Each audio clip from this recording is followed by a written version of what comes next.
शान्ति शान्तिः।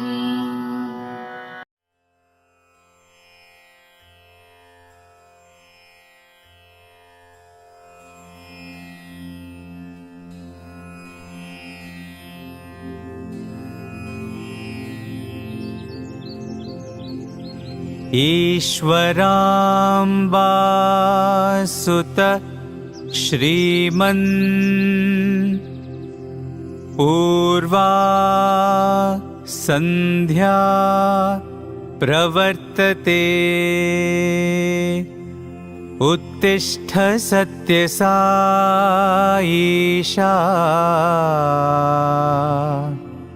कर्तव्यं दैवमान्हिकम्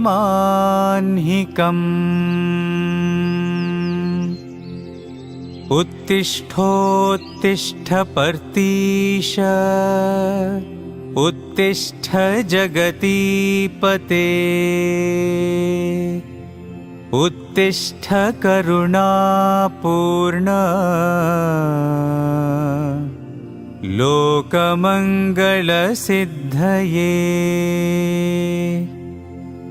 चित्रावती तटविशाल सुशान्तसौधे तिष्ठन्ति सेवकजनास्तव दर्शनार्थम् आदित्यकान्तिरनुभाति समस्तलोकान्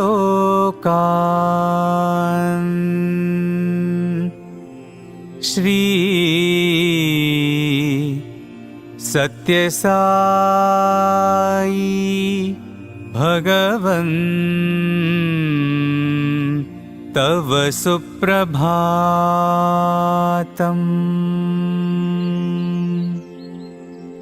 त्वन्नामकीर्तनरतास्तव दिव्यनामा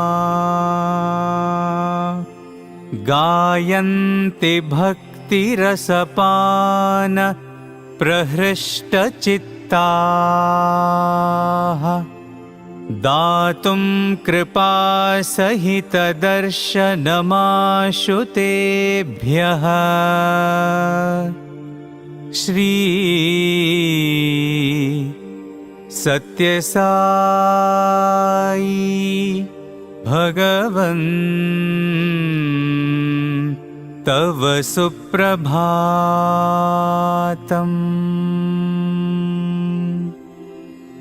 आदाय दिव्यकुसुमानि मनोहराणि श्रीपादपूजनविधिं भवदङ्घ्रिमूले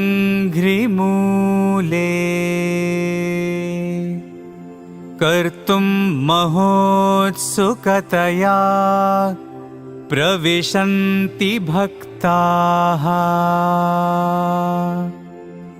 श्री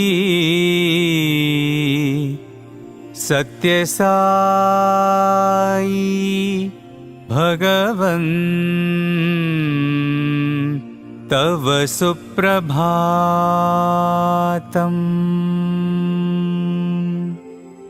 देशान्तरागतबुधास्तव दिव्यमूर्तिम् सन्दर्शनाभिरतिसंयुतचित्तवृत्त्या वेदोक्तमन्त्रपठनेन लसन्त्यजस्रम् श्री सत्यसाई भगवन् तव सुप्रभातम्।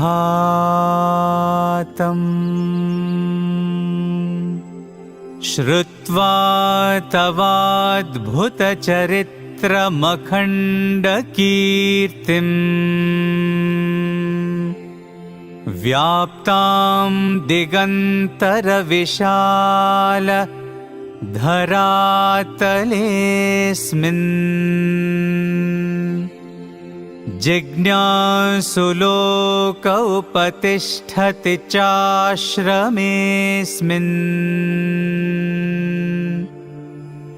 श्री सत्यसाई भगवन् तव सुप्रभातम्।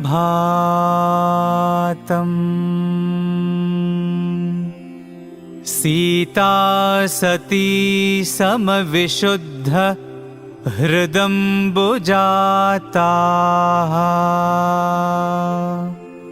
बह्वङ्गनाः करगृहीत सुपुष्पहाराः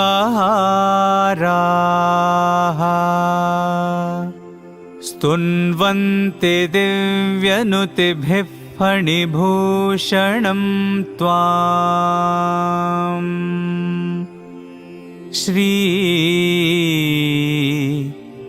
सत्यसाई भगवन्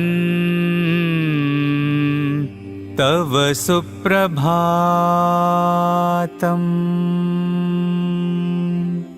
सुप्रभातमिदं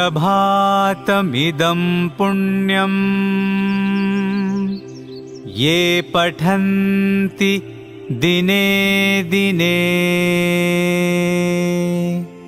ते विशन्ति परं धाम ज्ञानविज्ञानशोभिताः।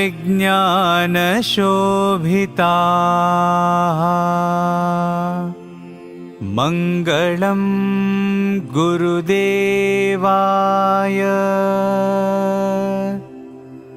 मङ्गलं ज्ञानदायिने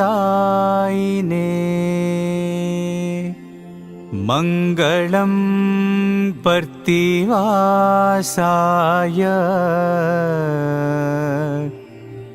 मङ्गलं सत्यसायिने।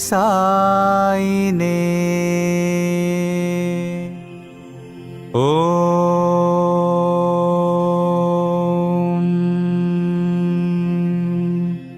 शान्ति शान्ति शान्तिः।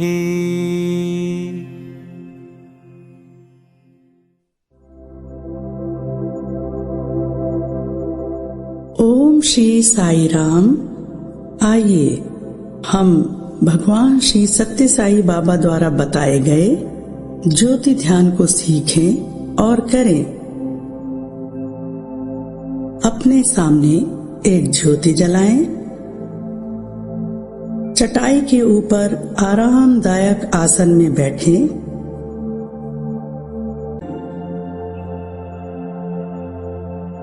अब रीढ़ की हड्डी को सीधा करें। गहरी श्वास अंदर लें और बाहर छोड़ें। श्वास अंदर लेते समय सो और छोड़ते समय हम का विचार करें। सो हम अर्थात मैं वही हूँ, अर्थात मैं ईश्वर हूँ। सो हम, सो हम, सो हम।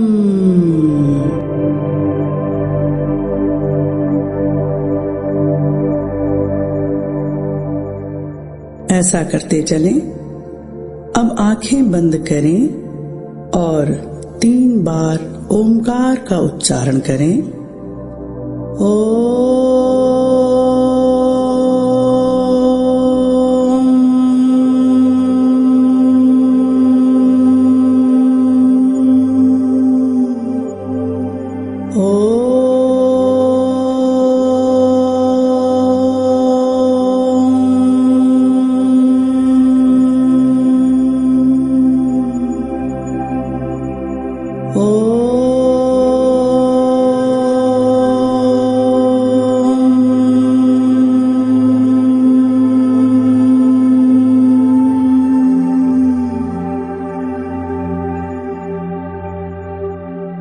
आंखें खोलें और ज्योति को देखें।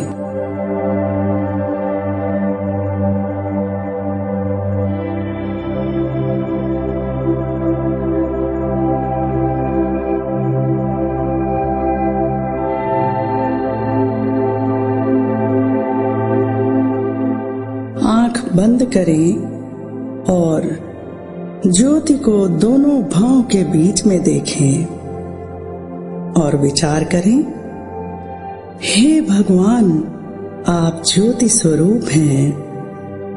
मैं आपके इस ज्योति स्वरूप को अपनी दोनों भौं के बीच में स्थापित करती हूँ।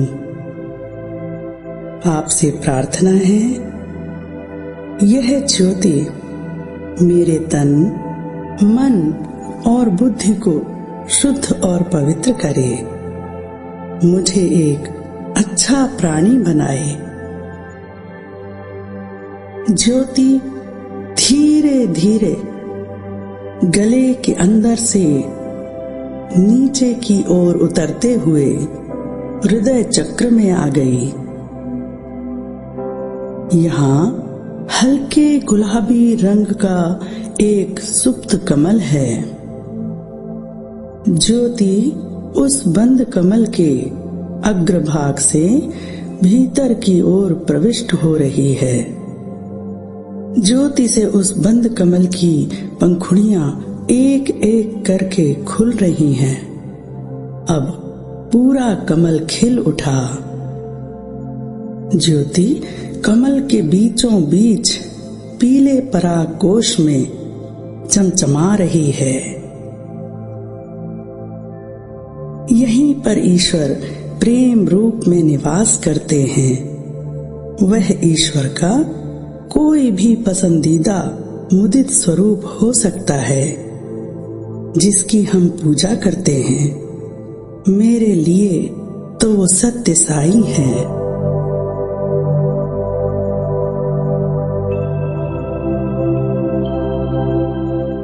ज्योति अब शरीर के सभी अंदरूनी अंगों में फैलती हुई शीर्ष भाग की ओर जा रही है।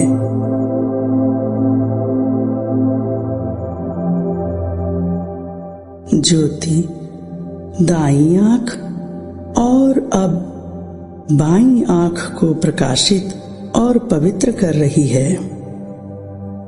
आंखें अब सभी में अच्छा ही देखेंगी।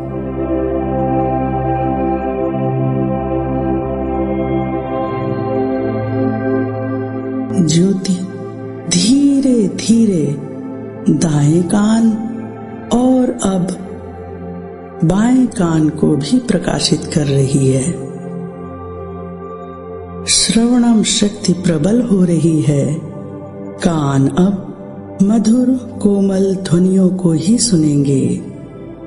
ईश्वर की महिमा के गीतों को सुनेंगे।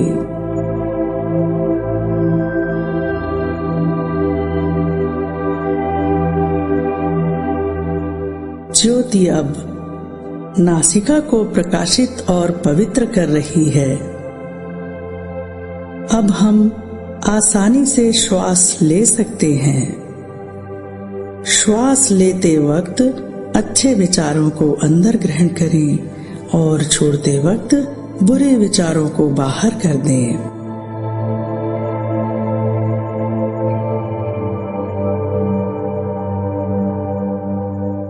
ज्योति मुख और जिह्वा को पवित्र कर रही है। हम मधुरता और कोमलता से बोलेंगे, केवल सत्य बोलेंगे। वाणी पवित्र हो रही है।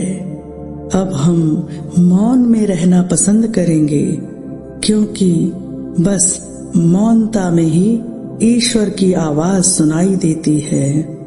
अब यह जिह्वा केवल शुद्ध और सात्विक आहार ग्रहण करेगी।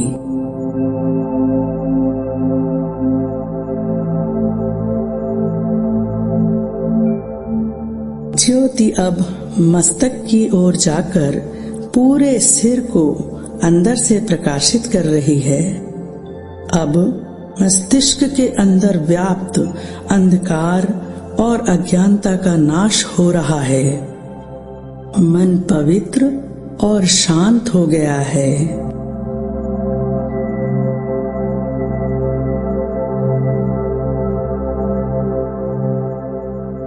पूरा शीर्ष भाग प्रकाशित हो गया। ज्योति और फैल रही है। वह सभी अंगों को पवित्र कर रही है। ज्योति से शरीर स्वस्थ और पवित्र हो रहा है। ज्योति अब दाएं कंधे और पूरे हाथ को ज्योतिर्मय कर रही है।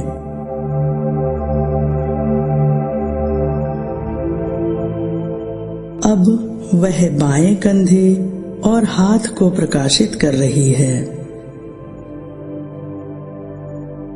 हाथ अब केवल अच्छे कार्य ही करेंगे, जरूरतमंदों की सेवा करेंगे। ज्योति अब फैलते हुए नीचे की ओर जा रही है। ज्योति दोनों पैरों में फैल रही है। अब ये दोनों पैर दिव्य ज्योति से चमक उठे हैं। वे पवित्र जगहों की ओर ही ले जाएंगे।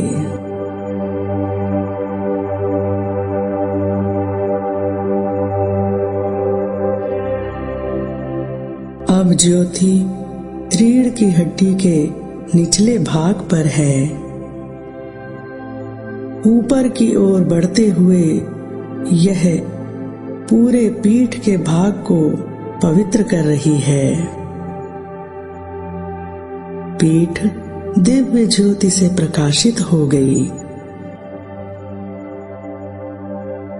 ज्योति अब गर्दन से होते हुए सिर में प्रवेश कर रही है। वह सिर के शीर्ष में फैल रही है। यहाँ मुकुट चक्र है जिसमें कमल की 1000 पंखुड़ियां हैं। ज्योति के स्पर्श से यह सहस्त्रदल कमल खिल गया है और जगमगाने लगा है। मानो शरीर ने यह सहस्त्रदल मुकुट धारण कर लिया हो।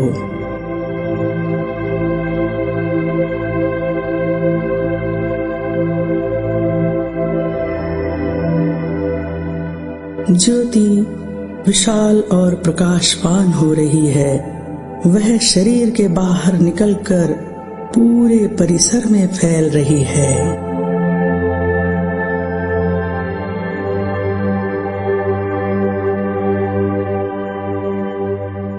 ज्योति प्रेम युक्त होकर सभी परिवारजन, सगे संबंधी, पूर्वज, पालतू पशु पक्षी, मित्र और जिन्हें हम अपना शत्रु मानते हैं उनमें भी फैल रही है। अब कहीं कोई शत्रुता नहीं है, केवल प्रेम है।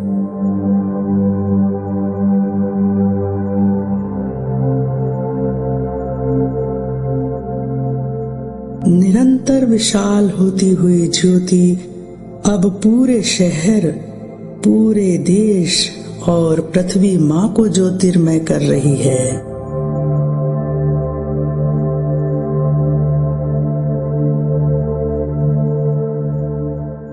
हे पृथ्वी माँ, हम आपके आभारी हैं।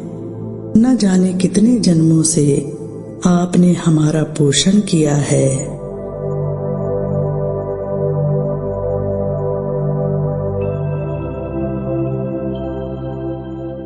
यह पवित्र ज्योति विशाल अंतरिक्ष में फैलती जा रही है। सभी जगह प्रकाश है।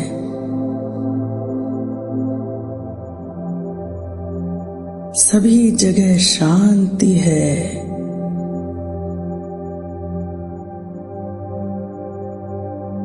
सभी जगह प्रेम है।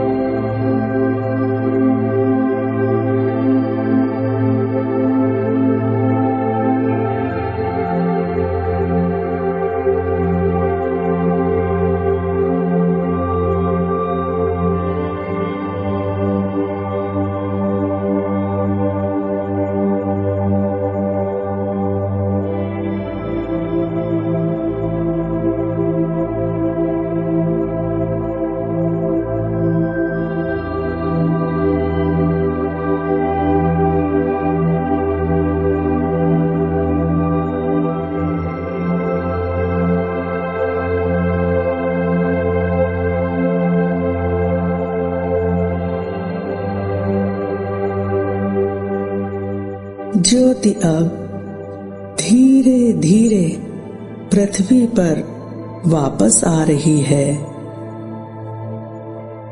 अब देश में आ गई, अब शहर में और इस परिसर में आ गई।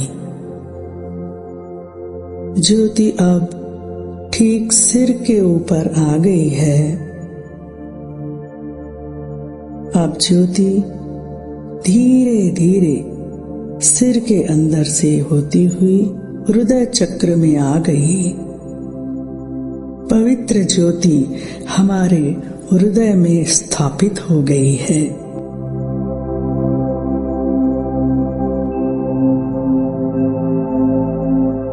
इस ज्योति में हमारे श्रद्धेय इष्ट देव के दर्शन हो रहे हैं।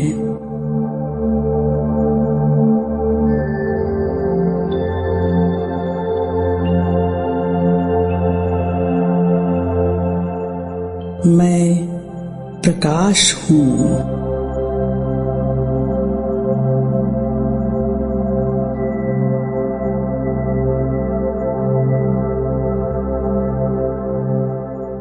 धीरे धीरे अपनी आंखें खोलें और दिव्य ज्योति को प्रणाम करें। असतो मा सद्गमया तमसो मा ज्योतिर्गमया मृत्योर्मा अमृतं गमया।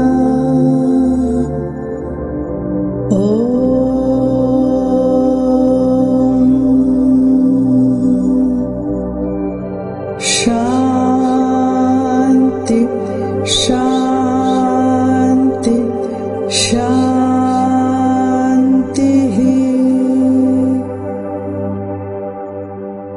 जय साई राम।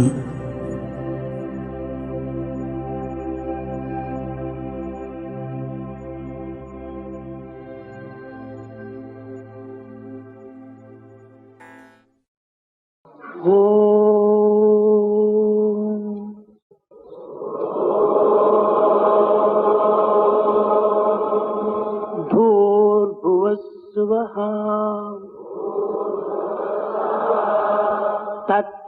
तत्सवितुर्वरेण्यं भर्गो देवस्य धीमहि धियो यो नः प्रचोदयात्।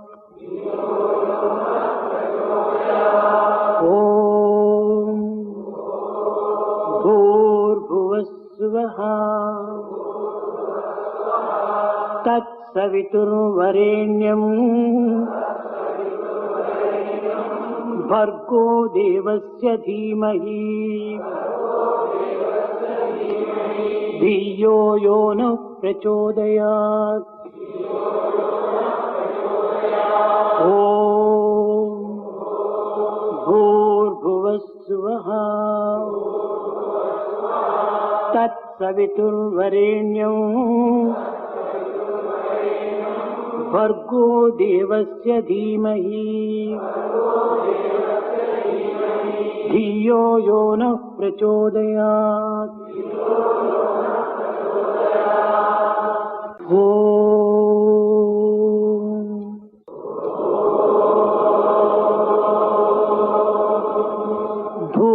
भूर्भुवस्सुवः तत्सवितुर्वरेण्यं भर्गो देवस्य धीमहि धियो यो नः प्रचोदयात्। ॐ भूर्भुवस्सुवः तत्सवितुर्वरेण्यं भर्गो देवस्य धीमहि धियो यो नः प्रचोदयात्। ॐ भूर्भुवस्सुवः तत्सवितुर्वरेण्यं भर्गो देवस्य धीमहि धियो यो नः प्रचोदयात्। ॐ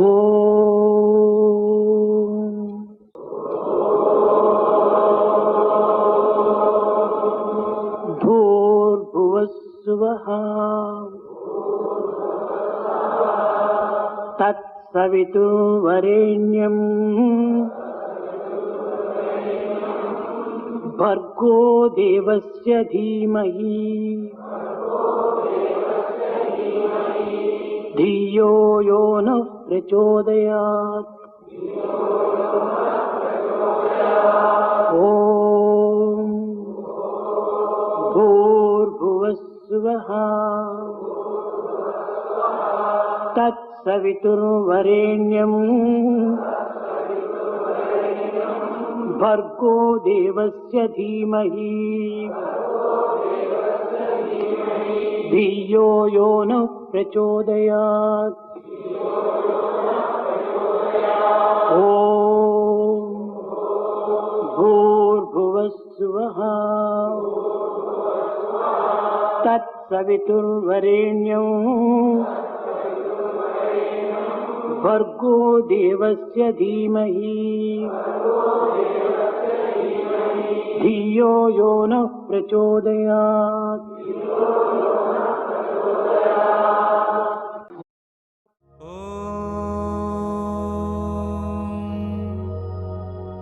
शांति शांति शांति। ओम श्री साई राम।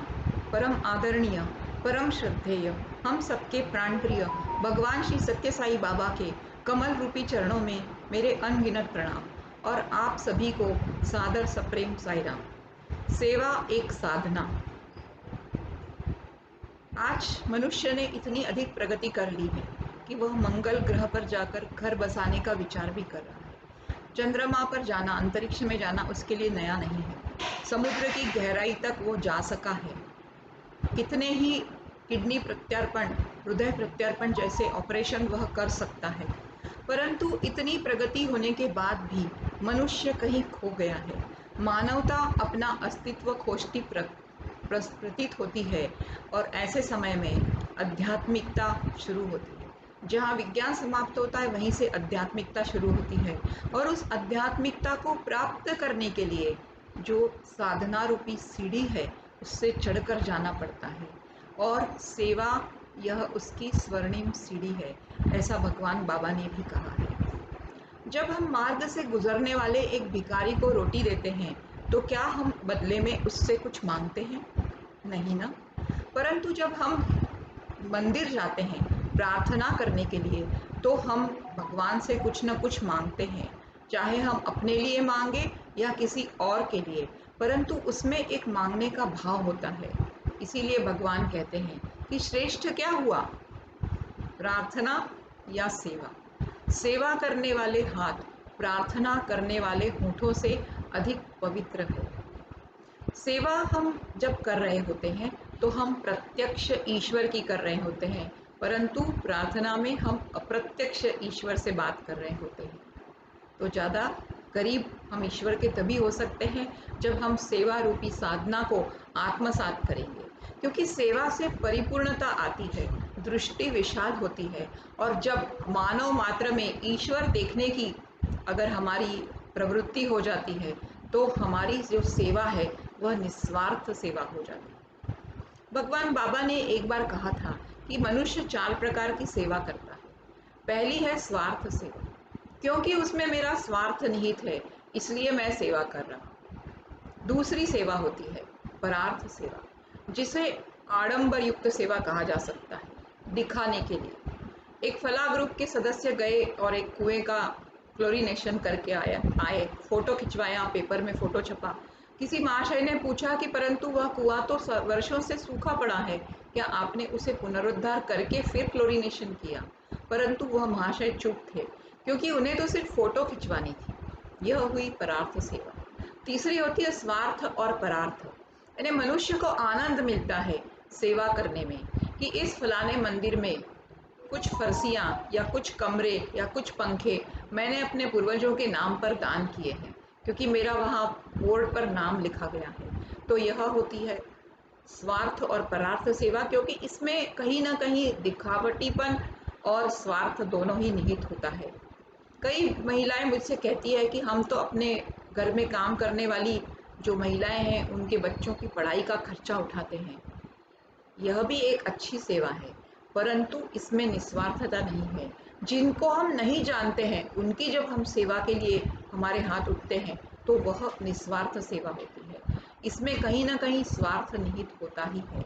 और चौथी होती है परमार्थ सेवा।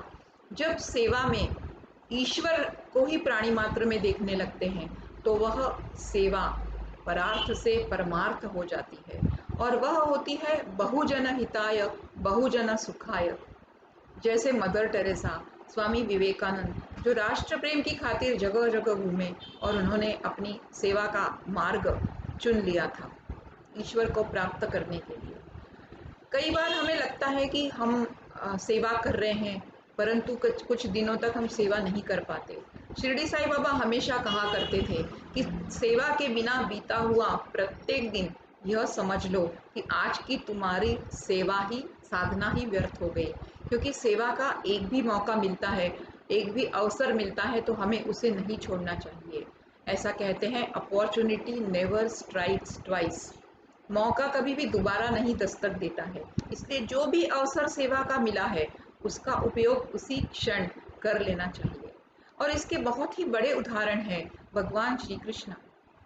जब राजसूय यज्ञ हो रहा था, दूर दूरांतर से ऋषि मुनि पधार रहे थे, सभी को कोई न कोई कार्य दिया गया था, परंतु भगवान कृष्ण को कोई कार्य नहीं दिया गया था। जब उन्हें ढूंढा गया तो पता चला कि वे द्वार पर खड़े हैं। दूर दूरांतर से ऋषि मुनि पधार रहे हैं और कृष्ण उनके चरण धो रहे हैं और अपने उत्तरीय से उसे पोंछ रहे हैं।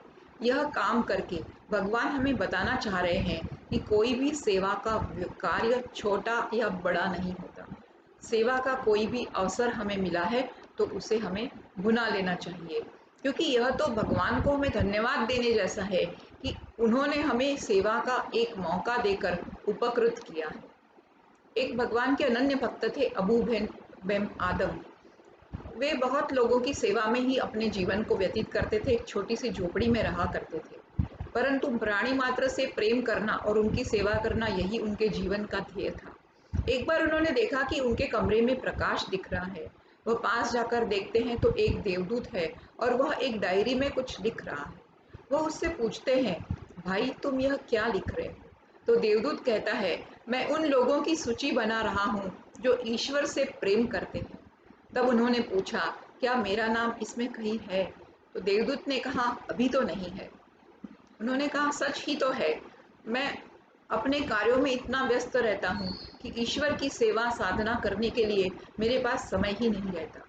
कुछ दिन बीत जाते हैं, फिर से वही देवदूत उनके कमरे में बैठा है और वही एक डायरी में कुछ लिख रहा है। स्वर्ण पेन से, सोने के बने पेन से कुछ लिख रहा है। वह उसके पास जाते हैं और उससे पूछते हैं, भाई आज तुम क्या लिख रहे हो? तो देवदूत कहता है, आज मैं उन लोगों की सूची बना रहा हूँ जिनसे ईश्वर प्रेम करते हैं। तो वो पूछते हैं डरते डरते, क्या इसमें मेरा नाम कहीं है?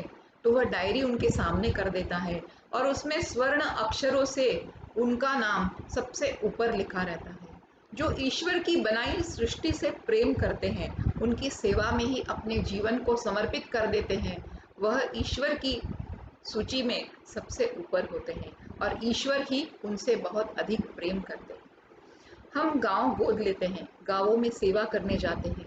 कई बार हमारे मन में ऐसा विचार आता है कि हमने 2 गांव गोद लिए हैं, हमने पूरे राज्य में 1200 गांव गोद ले लिए हैं, तो 1200 गांव का कार्य करने से क्या भला होगा? कितने ही गांव हैं, हमारे भारत देश में हम क्या कर सकते हैं, इसके लिए एक बहुत अच्छा उदाहरण है।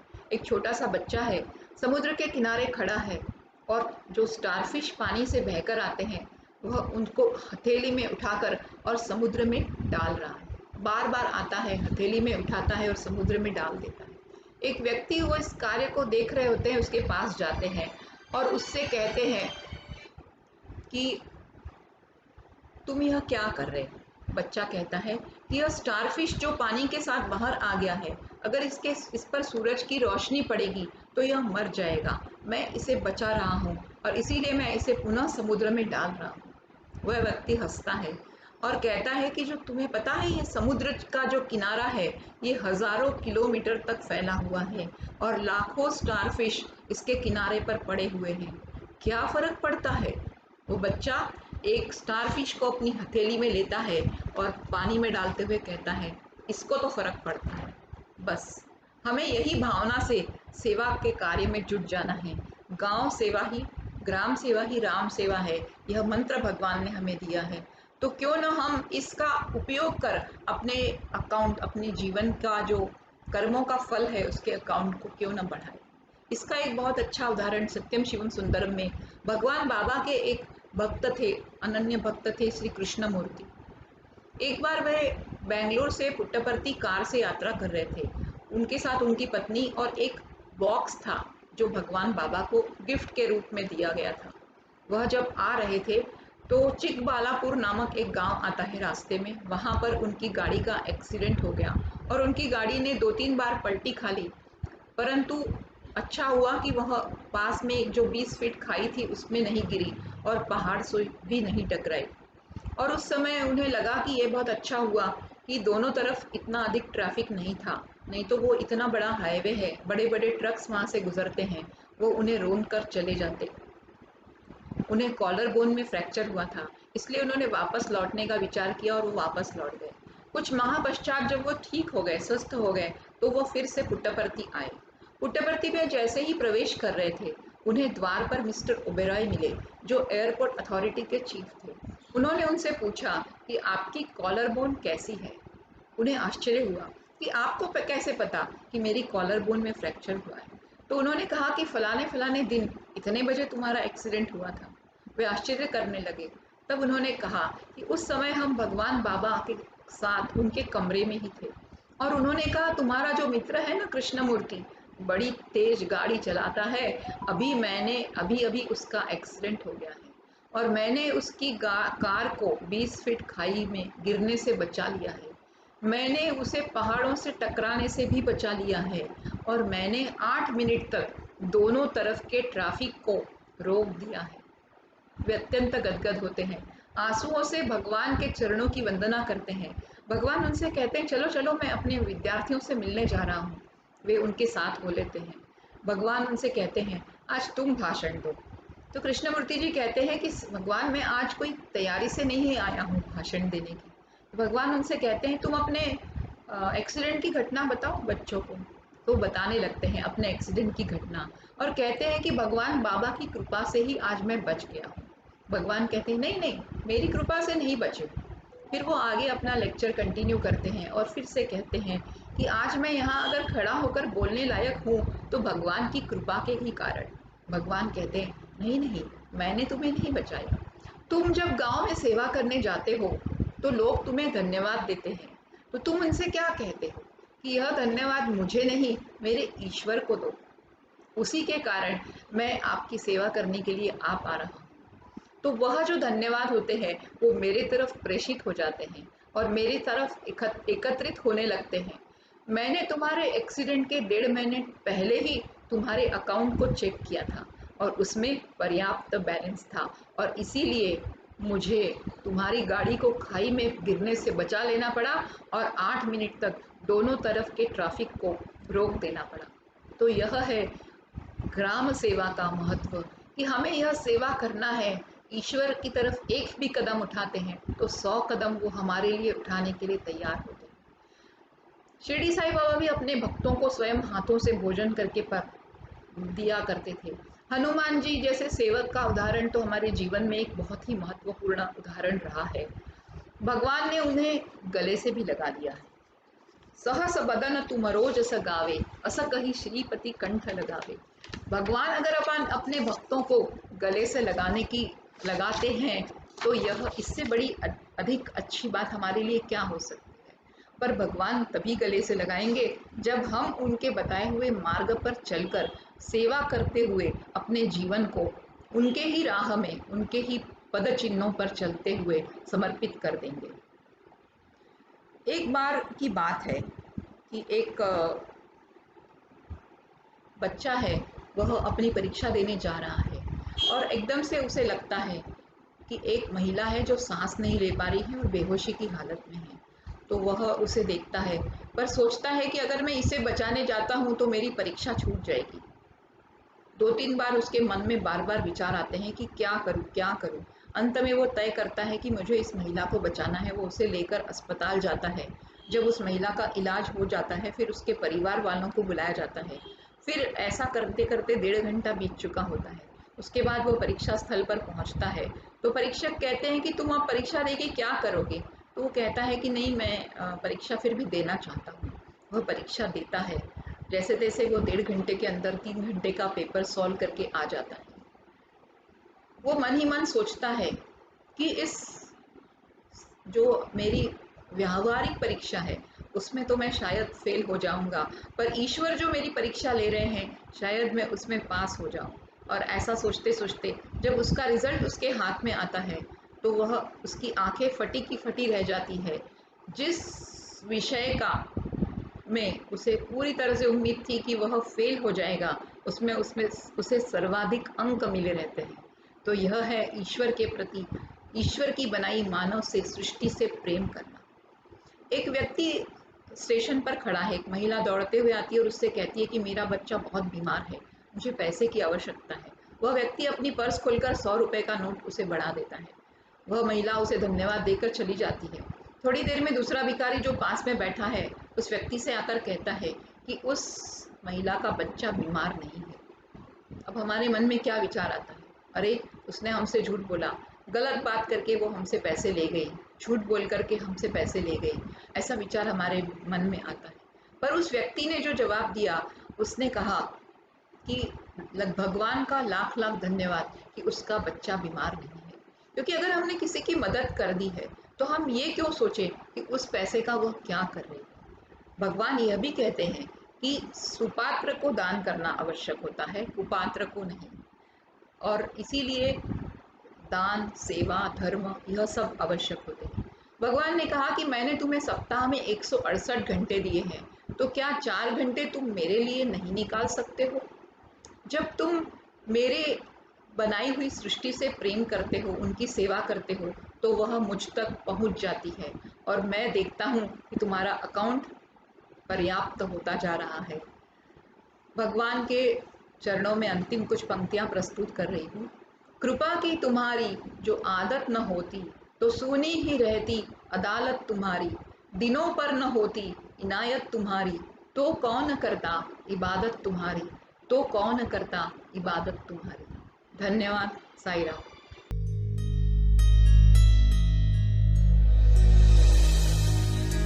हर प्राणी में साई,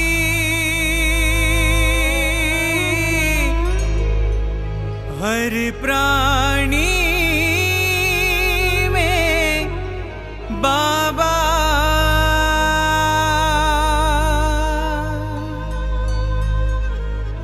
सब प्रेम करो, सब प्रेम करो, मेरा साई प्रसन्न होगा, मेरा साई प्रसन्न होगा,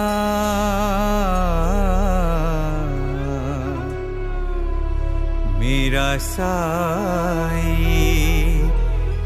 प्रसन्न होगा।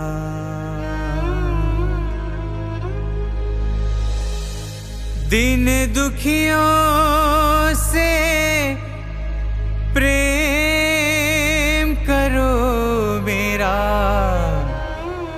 साई प्रसन्न होगा। दिन दुखियों से प्रेम करो मेरा साई प्रसन्न होगा। साई मेरा मैं तेरा ये प्रेम की बहती धारा। साई मेरा मैं तेरा ये प्रेम की बहती धारा। ये प्रेम की बहती धारा। ये प्रेम की बहती धारा।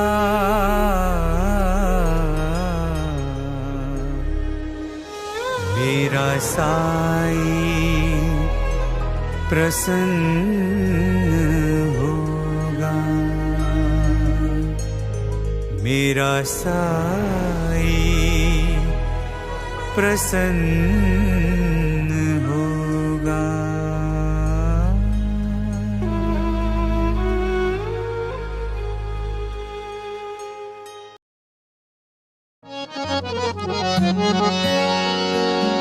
ओम जय जगदीश हरे स्वामी सत्य साई हरे।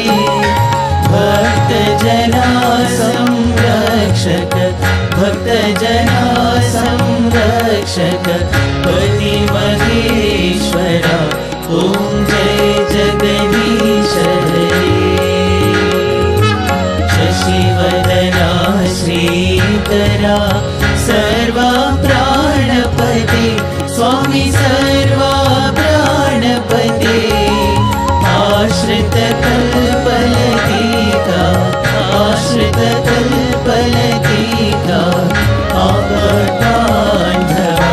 ओम जय जगदीश हरे।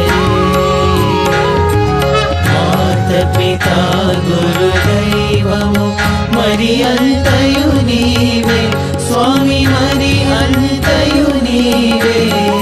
नाद ब्रह्म जगन्नाथा नाद ब्रह्म जगन्नाथा नागेन्द्रशयना। ओम जय जगदीश हरे। ओंकार रूप ओजस्वी हो साई महादेवा सत्य साई महादेवा। मंगल आरती अंधुको मंगल आरती अंधुको मंगल गिरिधारी। ओम जय जगदीश हरे। नारायण नारायण ओम सत्य नारायण नारायण नारायण ओम नारायण नारायण ओम सत्य नारायण नारायण ओम सत्य नारायण नारायण ओम जय सद्गुरुदेवा। नारायण नारायण ओम सत्य नारायण नारायण नारायण ओम नारायण नारायण ओम सत्य नारायण नारायण ओम सत्य नारायण नारायण ओम जय सद्गुरुदेवा। नारायण नारायण ओम सत्य नारायण नारायण नारायण ओम नारायण नारायण ओम सत्य नारायण नारायण ओम सत्य नारायण नारायण ओम जय सद्गुरुदेवा